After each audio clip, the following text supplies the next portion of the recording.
کل تک جنہیں دشمن کہتے رہے، آج انہی کے دروازے پر دستک کیوں؟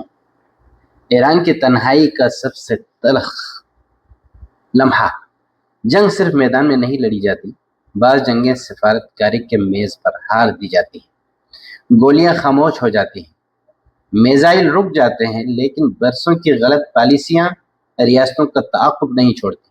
شب مشرق وسطیٰ میں جو منظر دیکھنے کو ملا وہ دراصل اسی حقیقت کی زندہ تصویر تھا۔ اطلاعات کے مطابق امریکہ اور اسرائیل ایران پر ایک بڑے اور انتہائی شدید حملے کی تیاری مکمل کر چکے تھے۔ حالات اس نہج پر پہنچ چکے تھے کہ کسی بھی لمحے پورا خطہ آگ کی لپیٹ میں آ سکتا تھا۔ ایسے نازک وقت میں ایرانی وزیر خارجہ نے فوری سفارتی رابطوں کا آغاز کیا۔ سعودی وزیر خارجہ فیصل ابن فرحان، ترکی کے وزیر خارجہ حاکان فیدان اور پاکستان کی عسکری قیادت سے مدد اور کردار ادا کرنے کی درخواست کی گئی تاکہ بڑھتے ہوئے بحران کو روکا جا سکے۔ کہا جاتا ہے کہ انہی سفارتی کوششوں کے نتیجے میں واشنگٹن پر دباؤ بڑھا اور متوقع حملہ وقتی طور پر ٹل گیا۔ اس ساری صورتحال میں دو ملکوں کے کردار سب سے نمایاں رہا۔ اسرائیل پوری قوت سے امریکہ کو جنگ کی طرف دھکیل رہا تھا، جبکہ سعودی عرب مسلسل اس کوشش میں مصروف تھا کہ آگ مزید نہ بڑھے۔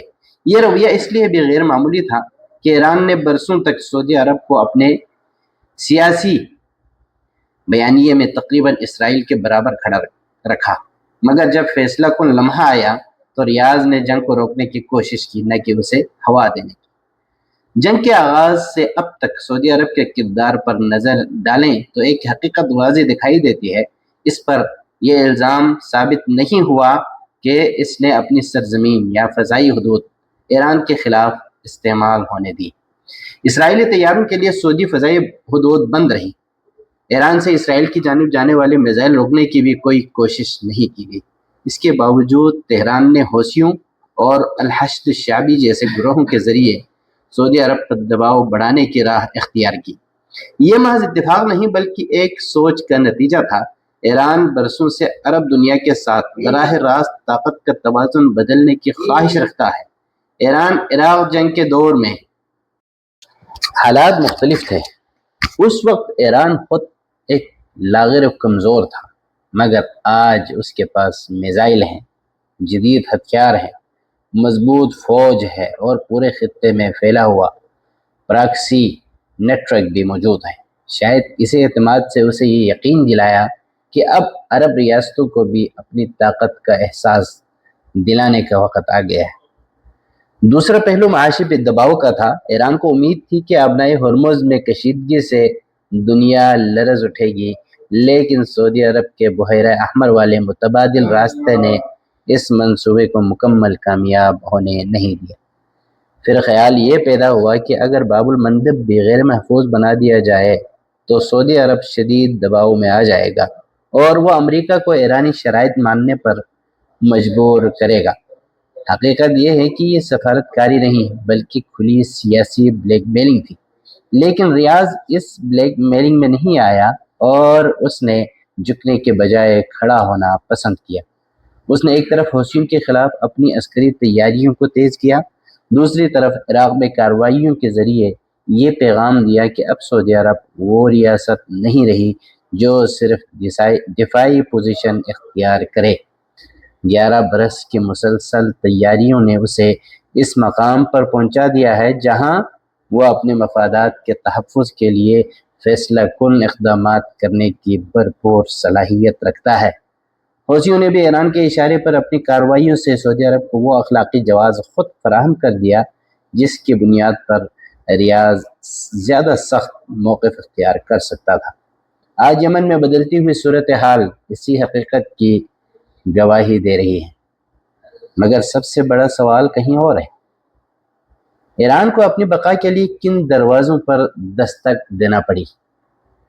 وہی دروازے، وہی سعودی عرب، پاکستان، ترکیہ، وہی سعودی عرب جسے برسوں تک الزام اور دشمنی کا نشانہ بنایا گیا۔ وہی سعودی عرب آج جنگ رکوانے کی امید بن گیا ایرانیوں کے لیے، جنگ کے ابتدائی دنوں میں علی لاریجانی نے افسوس سے کہا تھا، آج ہم اکیلے ہیں۔ یہ صرف ایک جملہ نہیں تھا، بلکہ برسوں کی خارجہ پالیسی کا اعتراف تھا۔ ریاستیں صرف ہتھیاروں سے طاقتور نہیں بنتی، بلکہ اعتماد، تعلقات اور ساکھ بھی ان کی طاقت ہوتی ہے۔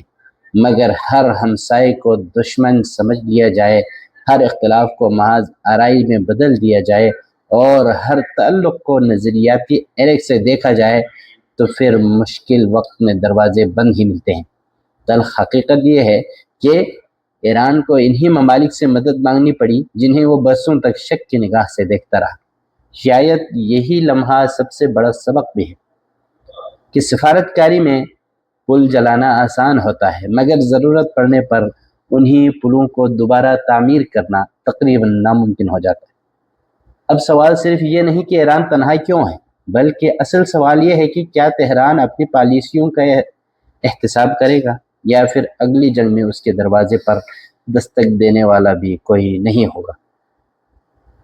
آپ کی رائے میں ایران کی موجودہ تنہائی کا ذمہ دار کون ہے؟ اس کی اپنی خارجہ پالیسی یا صرف امریکہ اور اسرائیل؟ اپنی رائے ضرور دیں۔ مسلم ممالک کو اللہ رب العزت اپنے حفظ و امان میں رکھے۔ سعودی عرب خصوصاً بلاد حرمین شریفین کو اور وطن عزیز پاکستان سمیت دیگر اسلامی ممالک کو اللہ رب العزت ایران، اسرائیل، امریکہ اور دیگر دشمنوں کے شر سے اللہ رب العزت سب کو اپنے حفظ و امان میں رکھے۔ پاکستان زندہ باد، سعودی عرب زندہ باد، پاک سعودی دوستی زندہ باد۔